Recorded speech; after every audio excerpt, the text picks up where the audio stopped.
con mucha alegría, con mucho entusiasmo y a propósito de su última obra, Los Ocho Magníficos, aquí en Escritores a Mano, el negro Mario Delgado Aparicio.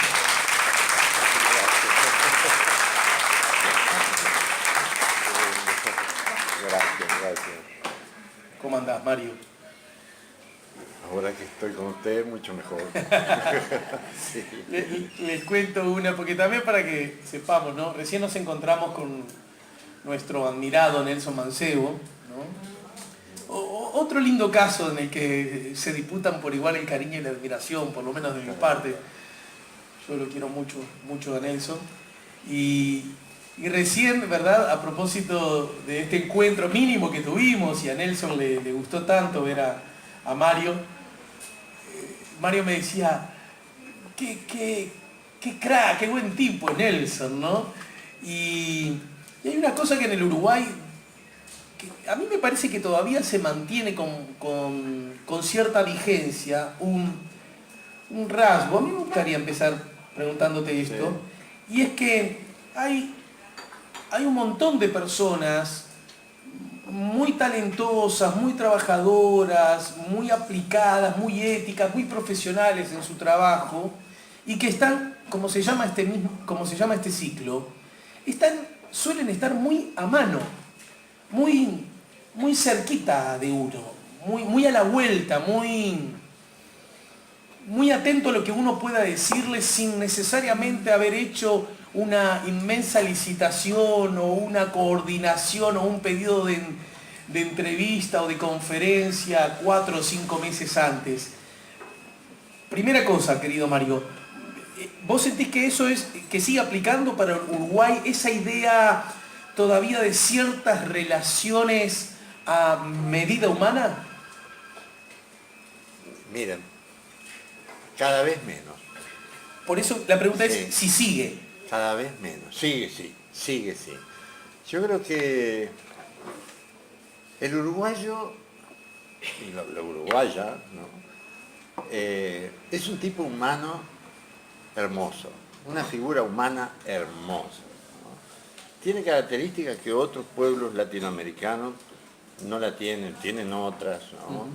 La exuberancia de las naciones del Caribe, por ejemplo, o del Golfo de México, Venezuela, Colombia, tienen otra sustancia, otra madera germinal, digamos, ¿no? Distinta a la nuestra. Nosotros llegamos a este mundo con los gérmenes de una enfermedad que yo creo que hoy están más agudizada que antes, ¿no? Yo siempre digo que una de las enfermedades más terribles de la época contemporánea no es ni el cáncer ni el SIDA, ¿no? Es la crisis de autoestima. Ajá. ¿No? Y la crisis de autoestima, si hay que definirla, es quererse poco o nada a sí mismo por suponer que en el mundo interior no tenemos nada digno de ser querido. Y eso es una falacia, una mentira. Todos tenemos una historia, todos, ¿no? El tema es que ese déficit emocional, que es la crisis de autoestima, se debe a otro fenómeno negativo que está ocurriendo desde hace unas cuantas décadas y que es la interrupción violenta de la comunicación intergeneracional, la incomunicación entre hijos, padres e hijos, entre nietos y abuelos, entre jóvenes y ancianos de una comunidad. Al interrumpirse ese diálogo que antes era tan natural y que tiene una simbología social costumbrista, que puede ser la mañana de todos juntos, el mediodía de todos juntos, las sobremesas, ¿no? Las conversaciones en ese templo inigualable que es el boliche, ¿no? Eso se ha interrumpido, se ha desnaturalizado y sacrificado a cuenta de otra forma de comunicación, como puede ser el, este, ¿no? El celular, ¿no? Que poco más y las las generaciones que vengan va a haber que amputárselo al nacer. Porque no solamente que desnaturaliza la comunicación entre los seres queridos y el prójimo más próximo, ¿no? Sino que han desnaturalizado el lenguaje, lo han empobrecido en ese afán de sintetizar mucho, vamos, no, eso no se hace. Entonces, yo me acuerdo que un gran escritor argentino del Chaco, de Resistencia, Mempo Giardinelli, que hace una gestión cultural personal como tú, pero muy parecida. Él decía, le preocupaba que en la década de los años de los 60, 70, un joven manejaba un bagaje de palabras de alrededor de 26.000 palabras, ¿no? En su conversación normal, ¿no? Después venía la conversación y el acervo de la palabra incorporado por el sistema educativo, después de estudiar historia, estudiar derecho, literatura, lo que sea. Pero a medida que se fue incorporando estos sistemas, el acervo fue disminuyendo y hoy se calcula que no superan las 8.000 palabras. 3 veces menos. ¿Ah? Entonces, ¿qué viene? La cosificación de la palabra, ¿no? ¿De qué estabas hablando? Ah, mirá, una cosa, pero qué cosa, ¿eh? Y te quedabas sin saber la definición de la cosa, ¿no? Y eso ha dificultado grandemente, no solamente la comunicación y la degradación del lenguaje, sino eso que decía Alejandro recién, ¿no? Ha deteriorado el estado de comunión entre nosotros, ¿no? Una de las cosas más lindas que tienen las generaciones nuestras, y yo me siento integrante de la gloriosa generación del 49,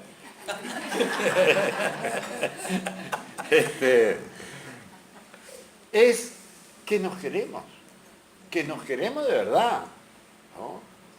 Yo tengo un amigazo, un escritor cubano, Zenel Paz, que capaz que ustedes vieron la película Fresa y Chocolate, ¿no? O Zenel es el creador del cuento, y él cada vez que se despedía me decía, negro, te quiero mucho, sin mariconadas, ¿eh?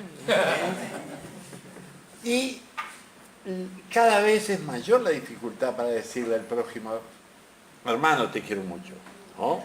O negra, me hace feliz cada vez que te veo, ¿no?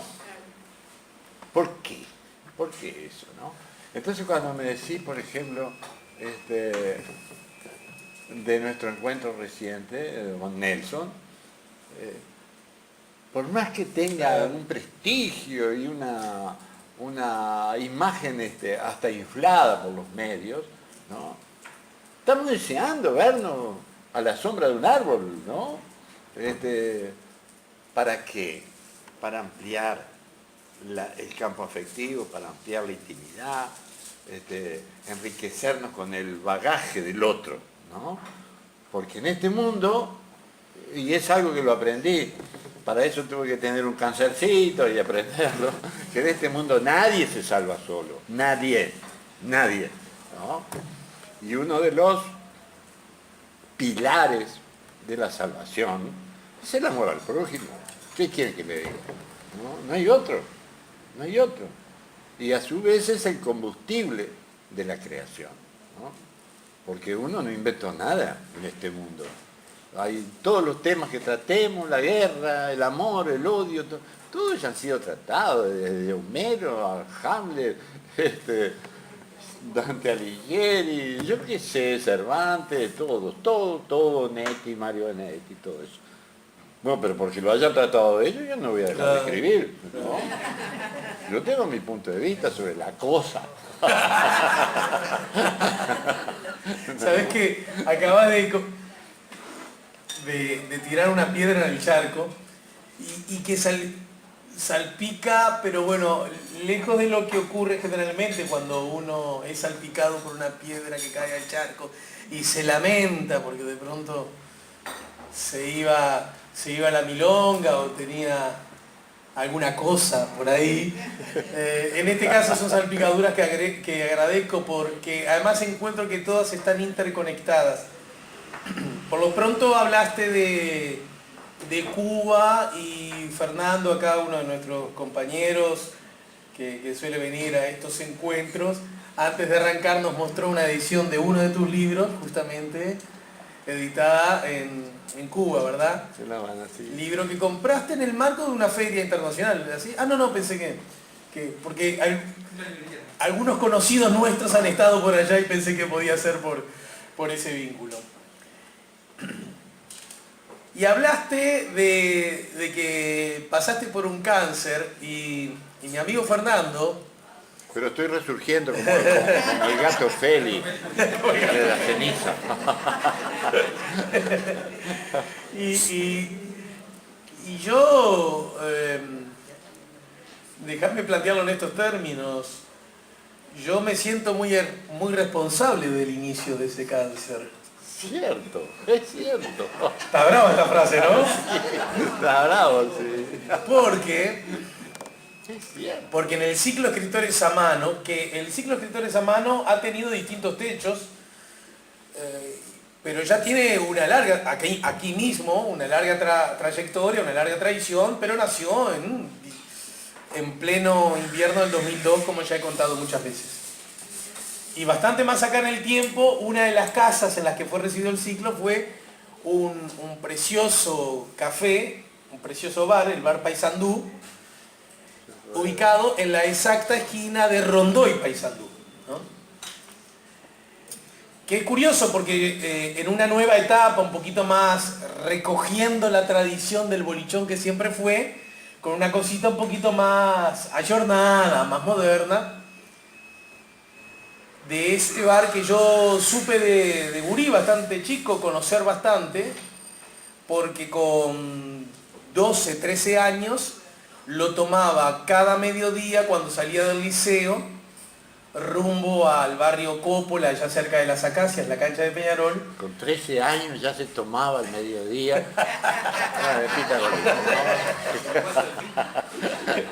Así que si le hacen un análisis tiene poca sangre del torrente alcohólico. Bueno, entonces yo siempre tomábamos el ómnibus ahí, ¿no? De regreso, porque si bien vivía allá, imagínense, se lo acabo de decir, por las Acacias, la reguladora nos mandó al Liceo 27 en pleno centro de Montevideo, San José, Paraguay. Sin embargo, eso, que ahora puede ser visto como algo muy raro, que un chiquilín de 12, 13 años subiera al ómnibus y tomara el ómnibus a las 7 de la mañana, porque el viaje era largo y las frecuencias eran, si ahora son dignas de criticarse, siempre digo, imagínense lo que eran antes, ¿no? Bueno, nada. Y en ese marco, pronto para iniciar el ciclo Escritores a Mano, como invitado Mario Delgado Aparaín, en un lugar pequeño, es cierto, con el público ya dispuesto, nos informan que la red de altoparlantes, o sea, el mínimo, como acá, mínimo micrófono y un par de... estaba rota, no funcionaba. ¿Sí? Juguemos, Fernando me puede auxiliar, es como que ahora mismo digamos, mirá, no funciona esto. Estaba el ruido de los ómnibus. Y, bueno, además muy pegaditos a la calle, quiero decir, un lugar chiquito, a mano, valga otra vez la imagen, pero muy sometido al estrés sonoro del afuera. Y yo recuerdo que le dije a Mario, mira Mario, no funciona la red de altoparlantes.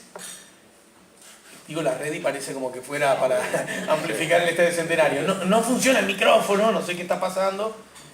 Si querés lo suspendemos. De verdad, entendí que había razones sobradas como para decir, no, mirá. Y Mario dice, no, vamos a hacerlo igual. Yo recuerdo que esa charla tuvo una peculiaridad, y es que Mario, como todos, ¿no? Pero Mario es el que más hablo, debió forzar mucho y tosía. Pasó toda esa... tosiendo mucho, tosiendo mucho. Bueno, vos sos de emoción fácil y yo también, ¿no? Y al poco rato me entero que tiene cáncer. Acá. Sí. Es un cáncer linfático acá. Sí, sí. ¿No? Pero que... Sí, sí, sí. Yo creí que era de las cuerdas bucales o algo por Sí, el sí. estilo. Y no hubo forma de que yo no me sintiera culpable un tiempo, ¿eh? No, para nada. No. Ya lo sé. Para Pero nada, una es las cosas que nada. sabe y otras son las cosas que uno siente. Sí, ¿No es cierto? sí, sí. Y qué necesidad, hermano, que pensaba yo. Bueno, Pero ahí... ahora el micrófono anda bien, ¿no? Sí, sí. Y Yo esto creo ya... que a partir de esa experiencia, al día siguiente, mi vida cambió 360 grados, como decía. El connotado general. El connotado, sí. Recuerdo que fui, me hicieron exámenes, nada, pero me hicieron un crucigrama de tórax, como decía. Y lo descubren al bichito, ¿no? Entonces me toca ahí un señor cirujano y le digo, cuénteme, no te cuento nada. Me dice, haceme las preguntas que quieras, tres. ¿No? ¿Es grave esto? Sí, es grave. ¿Del 1 al 10? ¿Del 1 al 10? 9. A la noche. Perspectivas de vida. Oh, ¿de verdad querés saberlo? Sí. Sí. Sí. Bueno, yo qué sé, de acuerdo a casos, a cuadros clínicos parecidos al tuyo, 6 meses. Bueno, le digo, bueno, basta de preguntas por hoy.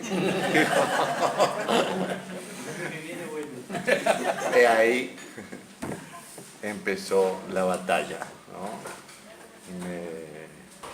Me fusilaron con la quimioterapia y la radioterapia, ¿no? Y uno busca las formas. Habían 26 cuadros como el mío, y de los cuales marchó un cuadro de fútbol, 11 se fueron allá, lo llamó al lado del Señor. Y pero un día, cuando falleció una jovencita de 21 años, bellísima, Magdalena se llamaba, vino a despedirse la noche mismo que se fue. Y cuando se fue dije, no, a mí no me vas a llevar así nomás. Y yo tenía una novela inconclusa o recién empezada, y dije, caramba, es una de las cosas que me voy a, más allá de romper los vínculos afectivos, perderlos, voy a dejar de escribir, ¿no? Obviamente. Y dije, no, voy a empezar a escribir. Empecé a escribir día y noche, adentro del sanatorio, ¿no? Y venía la enfermera, negro, apagá la luz, que son las 3 de la mañana. Dice, no. ¿Y para qué para qué la voy a apagar si tengo toda la eternidad para estar oscuro?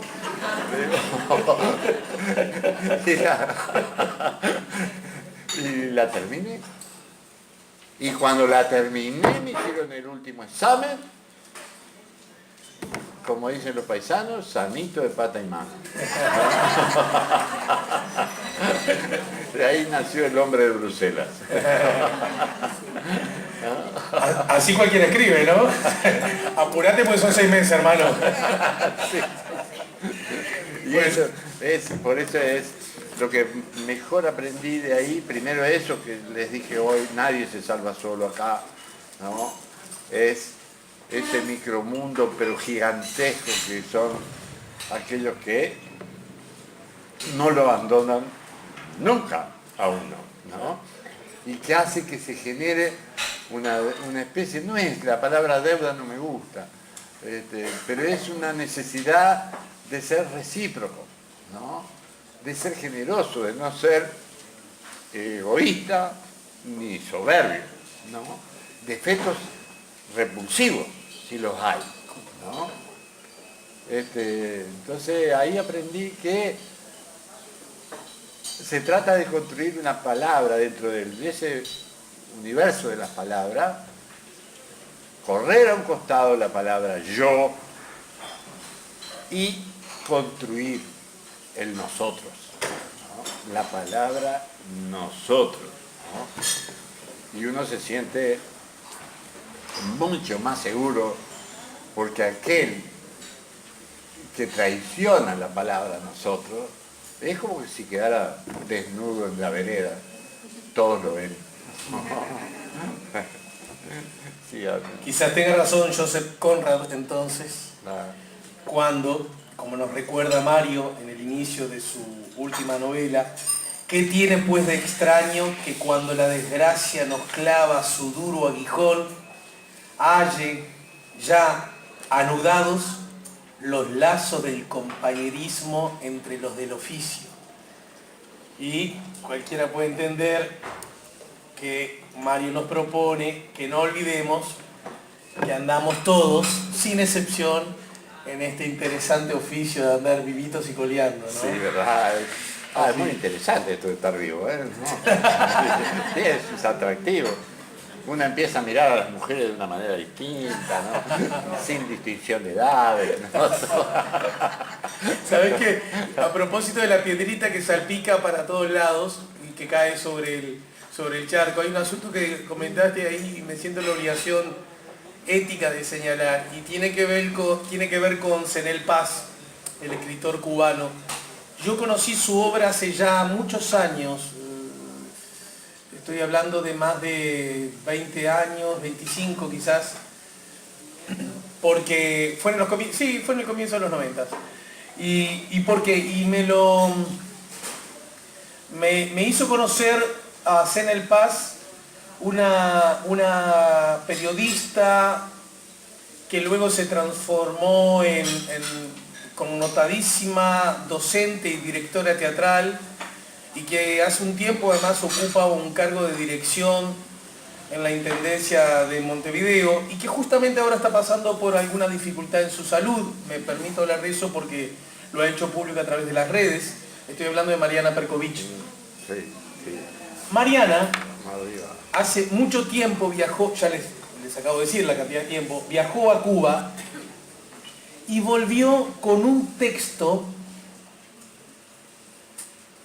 Me está patinando la memoria para recordar exactamente el nombre del cuento. Algo de los parques me suena, pero... Ajá. Sí, en el que justamente se cuenta la peripecia de Ariel, este joven militante de la juventud comunista del partido de gobierno en Cuba, y la relación que empezó a tener con el connotado gay en el cuento que después se hizo famoso por la película como Fresa y Chocolate, que probablemente ustedes ubiquen o hayan visto alguna vez, ¿verdad? Con Perú Gorría. Claro que ahí, para el gran mundo, nace la figura de Perú Gorría, el gran actor cubano, ¿no?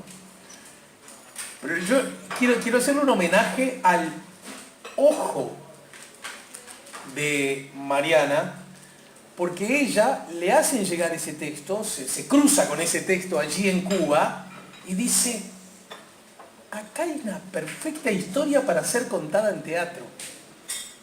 ¿Estamos de acuerdo?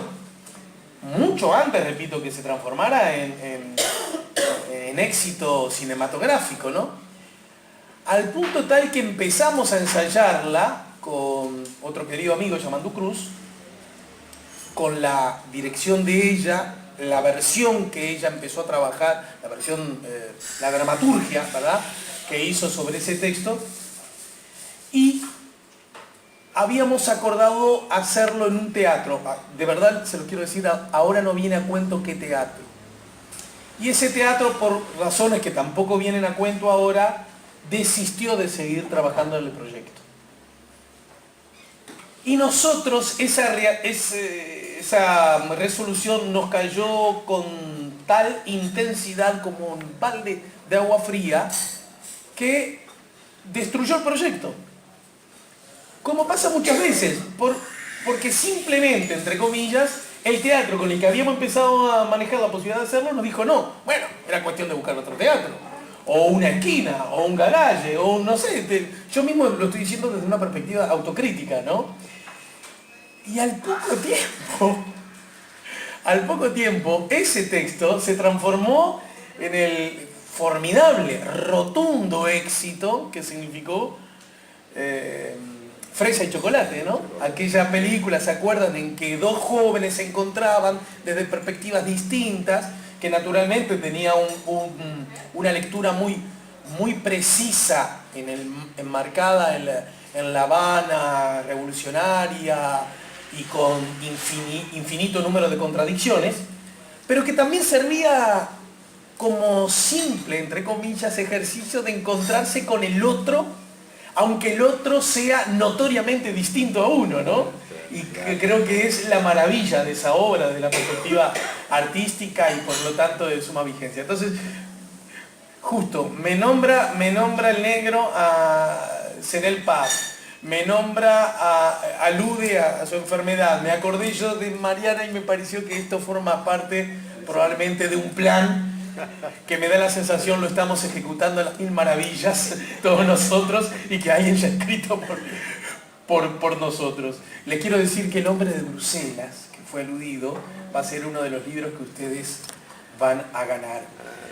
Mario, esta es una obra, yo le decía a Mario que estoy leyéndola, voy por la mitad, un poquito más de la mitad. Voy por la 119 y son 235. Mira, apenas pasadita la mitad, dije bien, no había calculado aún. Y le estaba diciendo a Mario que esta es una obra en la que yo me estoy riendo mucho, pero mucho, ¿eh? Hablar del humor y hablar de Mario es casi en alguna medida hablar de la misma cosa. Lo interesante, y sobre esto me gustaría que nos cuentes algo, que esta es una obra que reúne cosas explícitas de otras obras tuyas, pero que sin embargo se transforma en algo absolutamente nuevo. Buenísimo. ¿Cómo es posible eso? ¿Cómo lográs? ¿Cómo lo lograste? Sí. Yo me crié en el campo. Iba a la escuela a caballo y al liceo a caballo, también al preparatorio a caballo, porque en las afueras de Mina teníamos un tambito muy humilde, entonces ordeñábamos, repartíamos la leche y a las 8 a caballo estábamos en el liceo y dejaba el caballo en un baldío, una yegua preciosa. Y cuando descubrí por primera vez el cine, quedé maravillado con lo que no me maravillaba era su cobardía para identificarse. Él con el llanero solitario, ¿no? Siempre de antifaz, el tipo ahí, replata, no sé qué. Y después el cine norteamericano, era una alienación que me hizo escribir Johnny Sosa, un negro que cantaba en inglés sin saber inglés, en los prostíbulos y encandilaba a las chicas, ahí las emocionaba porque sí.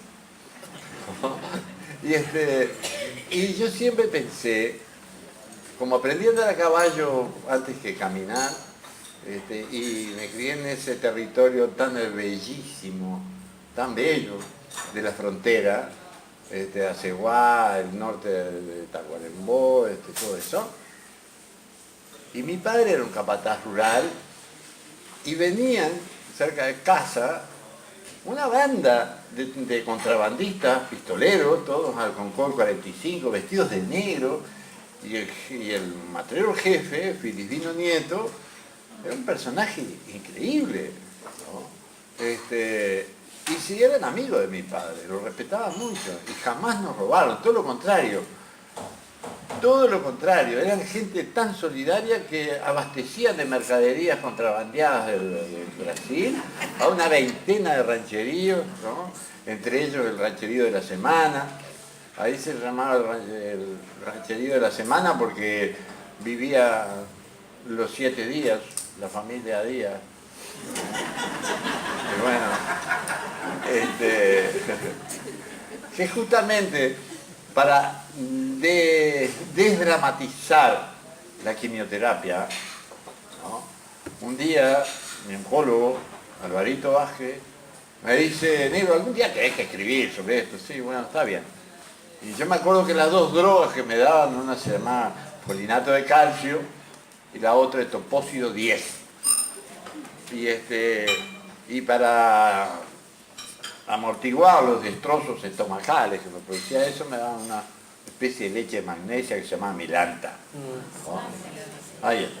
Entonces, la forma de desdramatizar eso, el único hermano de los Díaz, que es varón, digamos, dicho ese paso, tuvo su historia de Loizón, se llama Folinato Díaz. ¿No? Sí. Sí. Y su mejor amigo es un brasilero que viene siempre con un perro negro que se llama Topósido Pereira. Y los dos estaban enamorados de la gringuita, una preciosa pelirroja, hija del jefe de la estación del ferrocarril de Evans, que se llamaba Milanta Evans. Ese tipo de personaje a mí me fascina, ¿no? Y bueno, siempre pensé, ¿por qué en un mundo que tiene contrabandistas, fronteras, trenes, mujeres incendiarias, pistoleros, no tenemos novelas de aventura? Claro. Como las historietas? Bueno, Filipino Nieto, el jefe de los contrabandistas, es un fanático de las revistas de historietas. Lee a Roy Roger, los Llaneros Solitarios. Pasó como 2 años antes de decidirse a poner el nombre al caballo. Porque al principio le atraía Llanero, pero le parecía demasiado presuntuoso ponerle plata al caballo. Y como él revolucionó la vida de las mujeres de los rancheríos al contrabandear las ollas de aluminio, los cucharones, los tachos, todo eso, su caballo se llamó Aluminio. Sí, otro metal.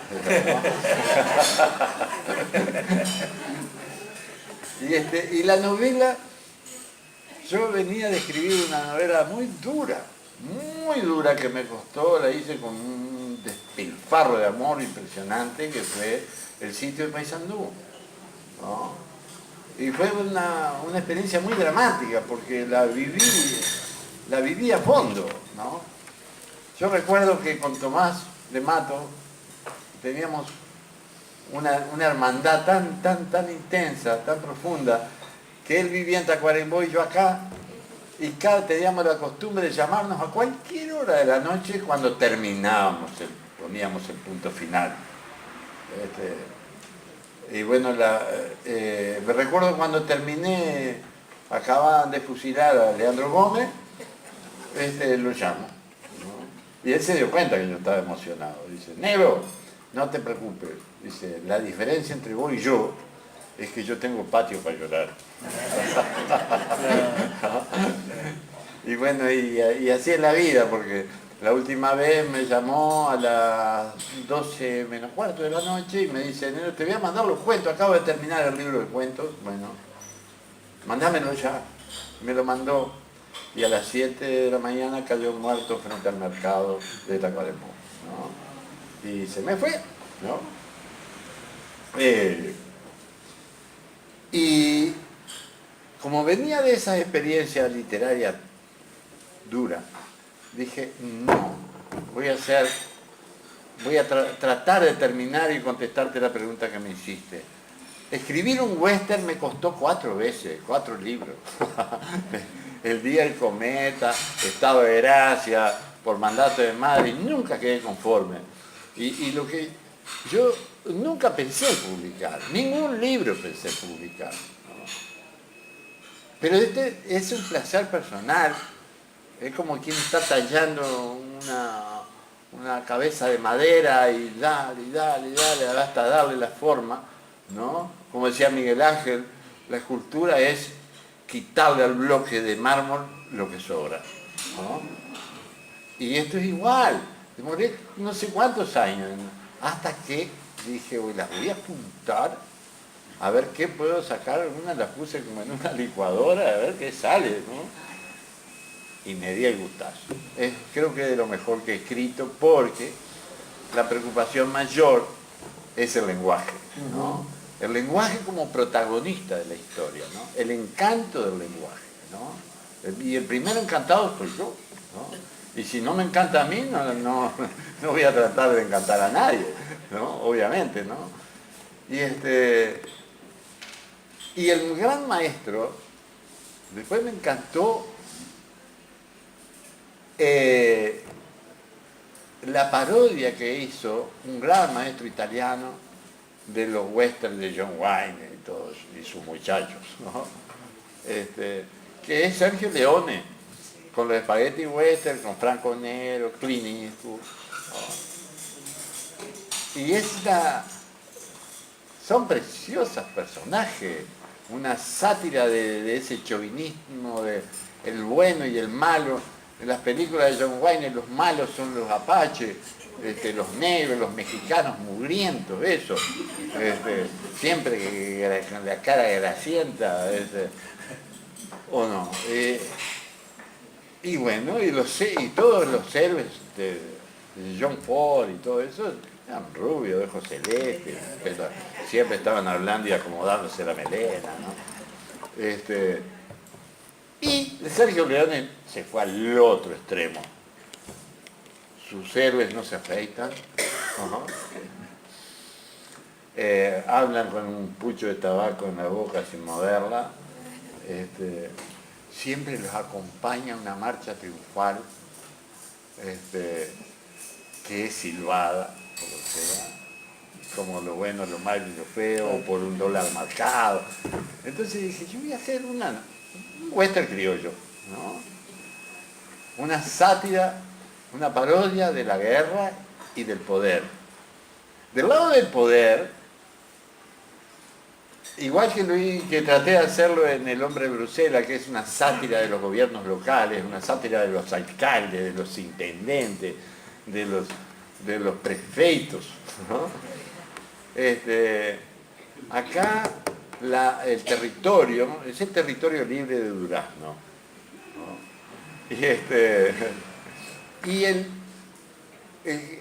Durante todas las últimas décadas, incluso a fines del siglo XIX, el jefe departamental, digamos, era el jefe político.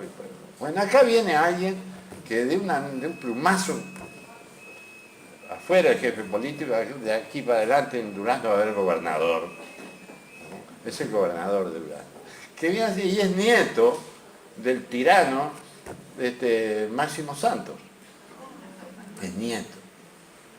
Pero la madre, cuando nació, no pudo ponerle en homenaje a su abuelo el nombre de su abuelo, porque era muy chiquitito, ¿no? No podía ser muy chiquitito, ¿no? Entonces le puso Mínimo, en vez de Máximo, es Mínimo Santos, ¿no?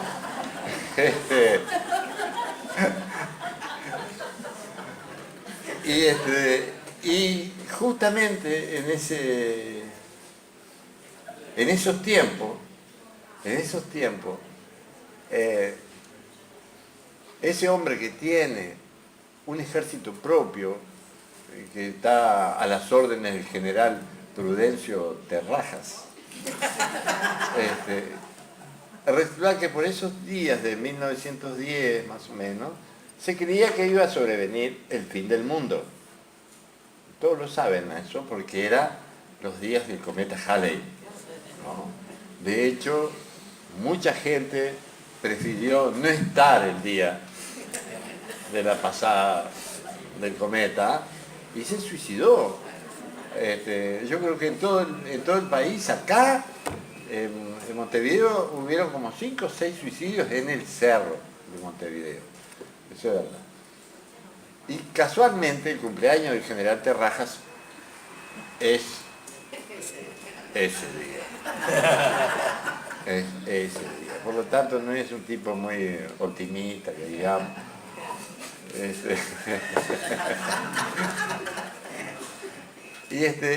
Pero a su vez eso también se complica la historia o se enriquece la historia o trata de hacerlo porque hay una historia de amor, un conflicto amoroso entre una lavandera negra bellísima que es una de las Díaz, Pajita Díaz, ¿no? Y ella es lavandera y de San José de las Cañas. Y San José de las Cañas tiene una estación al cual es la última estación del tren, la última. Tan última que el tren no llega nunca. Y hay un gringo que no puedo dejarse de presentárselos, ¿no? Dice, así empieza la novela. Por los tiempos del cometa Halley, a principios del 900, vivió en San José de las Cañas un hombre muy rubio, quien después de pasar los límites de la segunda edad, adquirió la extraña costumbre de morirse todas las veces que se lo pidió la vida, algunas por dinero, otras por desagradar, y una sola vez, la última, por justicia natural. Llamado de 2 maneras, Stirling para sí mismo y Stirling para los demás, había tenido todas las oportunidades del mundo para ser un hombre inolvidable, tal vez un hombre sabio y honorable, ingeniero o maestro rural, que era la ambición más fuerte de su madre. Pero desperdició el camino del instante en que abandonó la antigua aldea escocesa de Strivelin, de donde era oriundo, para dedicarse a negociar con esa necesidad pagana que la gente tiene de viajar de un lugar a otro. Y se dedicó a vender trenes. Le fue mal. Pero esa es otra historia. Él está enamorado de Pajita, pero también el matrero.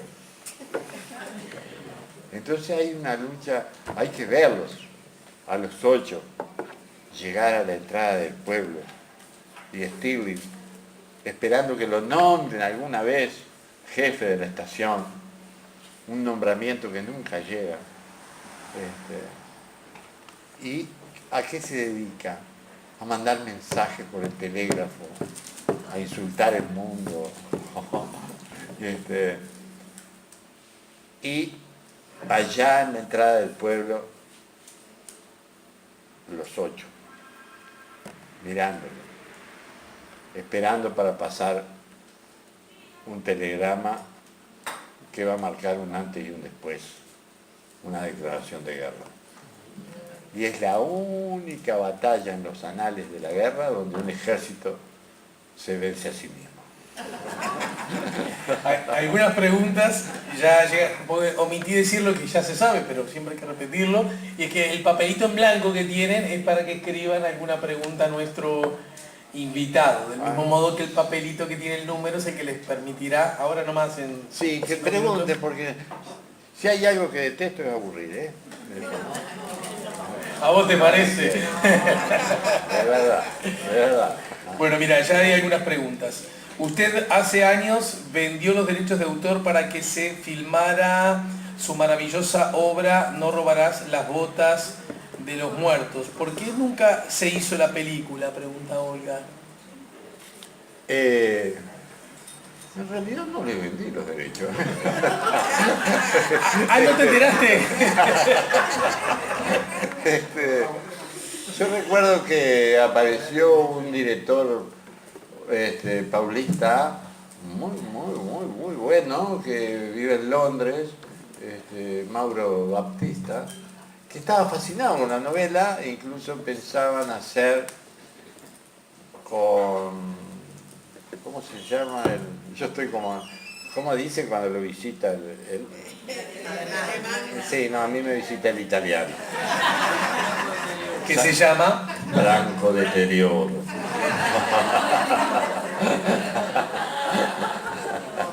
Este, y la idea era, Estaba parece, buscando con la- el nombre que de un actor o algo así. del director de cine Ah. nuestro, de apellido judío. Ahora te la dejo a ti mientras yo escribo. Bueno, ya que estamos para elaborar teorías entre alemanes e italianos, yo tengo una hipótesis que les pido a ustedes la revisen en sus cotidianas vidas de aquí en más. Yo digo que la duda, igual que el bostezo, se contagia. Si yo parto con una cosa, ¿cómo es que se llama tu mamá? Mi mamá, ¿cómo es que se llama mi mamá? Se genera algo que no sé por qué, me transmití la duda y yo la tengo también y no puedo Cada creer. vez intercalar un chiste nada más, se encuentran dos amigos que qué bien que te encuentro, hermano. Dice, sí, ahora me acuerdo de todo, ¿no? Me estoy tomando algo que me hace mucho bien. No me digas, dice, yo también. ¿Y qué remedio estás tomando? ¿Cómo se llama esa flor roja que tiene un tallo con espinas? ¿Sí? Ah, rosa. Eso, rosa, ¿cómo se llama el remedio? ¿Ese que estoy tomando? Bueno, perdón. Bueno, lo cierto es que no has vendido esos derechos, No, pero pero sí todavía existió sigue. la posibilidad, como No, no. y sigue existiendo. Ah, bien, bien. Sigue existiendo porque el guión estaba prácticamente terminado y habían empezado las conversaciones con la red O Globo porque consideraba que la estructura de la novela en capítulos breves, con mucha acción y personajes muy marcados y realistas, ¿no? Estaba servida en bandeja como para hacer una serie, ¿no? Una miniserie, ¿no? Hay que romper a Paysandú para hacerlo. Hay que romper a Paysandú para hacerlo. Sí, pero había cosas que lo facilitaban, ¿sabes?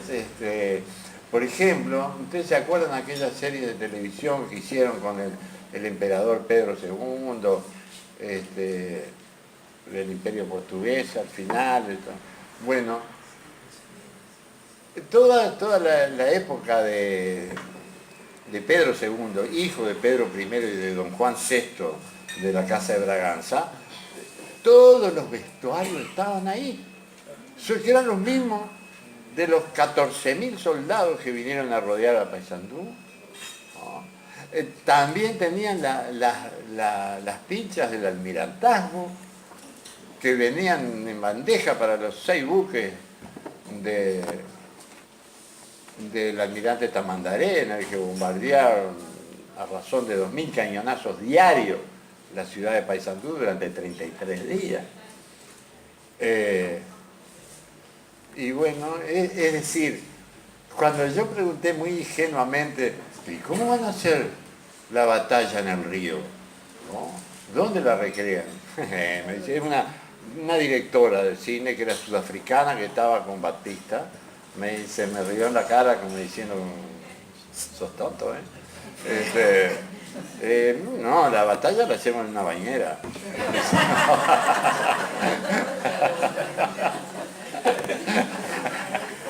Bueno, así que andás a ver, a lo mejor dentro de poco tenemos a No Robarás en cine, o por lo menos como formato de producción audiovisual, ¿no? Incluso ya estaba, tuve tal vez una más lindas llamadas telefónicas que recibí de Toronto. El actor que había leído la novela y se quedó maravillado. El actor que es australiano, en madre argentina. Ah, el de... Ese. Estamos en un mal momento. Tranquilo. Nuestra columna de cine no va a salir bien, me parece. No, el del Señor de los Anillos, ¿no es? Viggo Mortensen. Vieron que entre todos podemos hacer la columna. Podemos hacer un cerebro impresionante. Sí, Viggo Mortensen se acomodaba al inglés que hablaba español, porque era de Gibraltar. En Gibraltar son bilingües. Y el otro personaje lo iba a ser un gran actor español también. No me acuerdo. Así nomás. Y no vamos a hacer el Y esfuerzo no tampoco. vamos a hacer eso. Pregunta Tabaré, el negro escribió la mejor novela histórica que leí, No robarás, justamente, y el mejor cuento, Las llaves de Francia, cultura y sabiduría reconocible, indudable. Pregunta, ¿sabe que tiene puesto un busito naranja? Hay cosas que me cuesta interpretar. Después todo uno es humano, ¿no?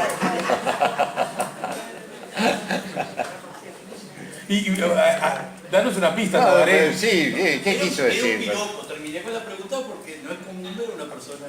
Ah, Está interesante. Qué bien, muy bien. Interesante. Bueno. Mozo, sírvale acá. Sí. O quizás estamos frente a una versión de como fresa y chocolate.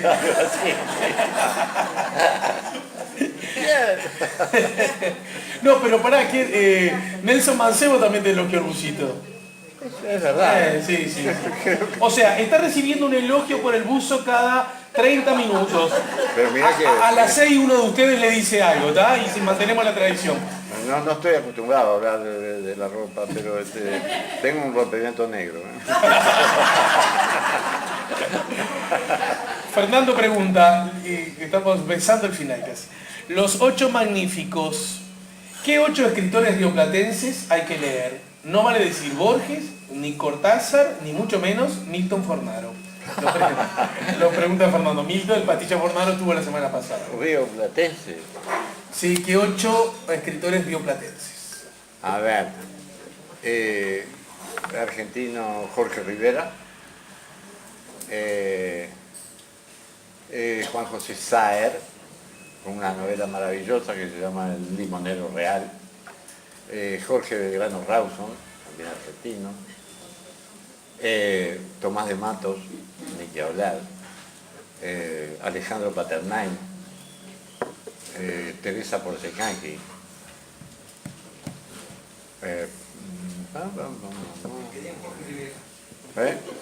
Quería Jorge Rivera.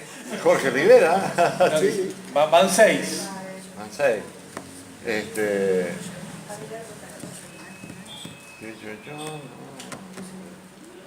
Caramba, bueno, y ni que hablar. Abelardo Castillo. Abelardo Castillo es un escritor maravilloso y su mujer también, que es vasca. ¿Eh? Bueno, escuchen una cosa, respondan ustedes cuando yo le haga la pregunta.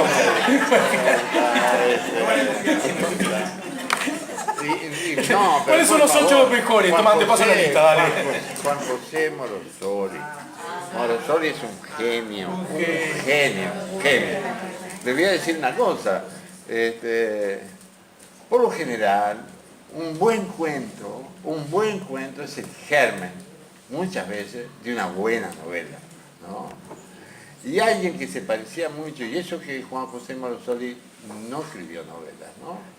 Escribió cuentos como Los albañiles de los tapes, pero las técnicas sin conocerse, con William Faulkner, un genio del Mississippi, del sur de los Estados Unidos, las técnicas de la narración eran prácticamente las mismas. ¿Por qué? Porque la fuente de creación de cualquiera de los dos es el lenguaje oral, ¿no? A mí me fascinó desde niño escuchar a los negros viejos y escuchar a los viejos servidores de la guerra civil, que conocí unos cuantos viejitos que venían a ver si ya había salido la pensión graciable o la desgraciable, como decíamos nosotros. Porque una tía, una hermana de papá, la tía más hermosa que yo haya conocido nunca, muy parecida a María Félix, estaba casada en las segundas nupcias del hijo de Aparicio Saravia. Cuando lo hieren de muerte en Masoller, Aparicio se hace cargo del ejército su hijo, Nepomuceno Saravia. y el tío Nepo, que lo conocí de chico, y fue el primero que me aterrorizó las noches con la fantasía, un viejo maldito. Sí, un día llegué a Minas, nunca había ido a Minas con mi madre, y andaba todo así con un malévolo, maligno. ¿Viste? Dice, ¿usted sabe? Me hacía cuentos de sus gestas heroicas donde ensartaba con un solo lanzazo a 2 colorados. Y entonces me dijo una noche que los domingos de mañana temprano había guerra civil en la plaza de niños blancos contra niños colorados. Entonces me hizo creer que yo podía participar, ¿no? Y me dio un sable, todo rumbrado, y un trabuco, ¿no? Y fuimos con un primo mucho mayor que yo, y por lo tanto maldito como el viejo, que él me iba a acompañar a la batalla, ¿no? Un frío hacía 5 de la mañana, y fuimos caminando hasta eran como 6 cuadras, ¿no? Y yo cada vez el miedo era... No. Tenía ganas de, como decía Vittorio Gammon en la Armada de Brancaleone, solo nos queda una salida digna, huyamos. Y yo tenía ganas de dar vuelta para atrás y cuando llegué, doblamos la esquina de la calle Domingo Pérez, me acuerdo que desemboca en la plaza, vacía la plaza.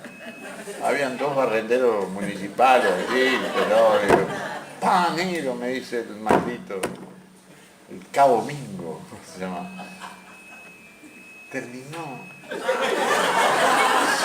Se ve que terminó, porque ya están barriendo ahí, cuando levantan los muertos y los heridos, ¿viste?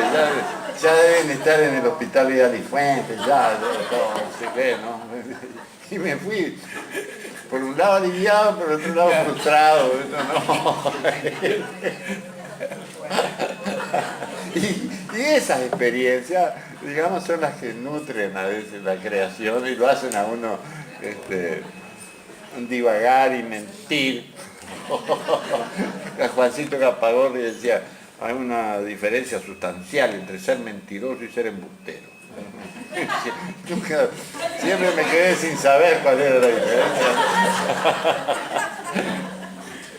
Apenas si restaban 3 o 4 cucharadas de garbanzos duros como balas para terminar el mediodía, cuando Filisbino Nieto se apartó con brusquedad de la mesa y con especulativa curiosidad salió afuera emparejándose los pantalones por encima del ombligo. Eran 4 hombres altos y rubios que hablaban entre sí, mientras recorrían el camino hasta el arroyo y volvían hasta detenerse frente a su propia vivienda. 2 de ellos, pisoteando sin miramiento los malbones recién florecidos, desplegaron una cinta métrica y midieron los niveles del sendero, mientras los 2 restantes anotaron cálculos y mensuras con sus libretones azules. Luego volvieron a la zorra de mano, detenida frente al andén, donde el argentino Espino, con mucha tranquilidad y cortesía, curioseaba sobre el significado de las tareas. A sabiendas de lo que avecinaba, agredido por los primeros golpes de aquella fuerza invisible que empezaba a militar contra él, Filisbino volvió adentro, se dejó caer boca arriba en el catre y se durmió con la intención de tomar 1 o 2 medidas drásticas apenas se despertase de la siesta. Ya en la boca del atardecer, con el pescuezo refrescado en agua jabonosa y una malicia mesurada en el cerebro, convocó a sus hombres para cenar juntos y al promediar la sobremesa, planificó uno de los contrabandos más descarados que se conocieron por los tiempos del ferrocarril inglés. Así arranca el capítulo 10 de esta una más maravilla de nuestro por igual admirado y querido Mario Delgado Aparicio. Muchas gracias.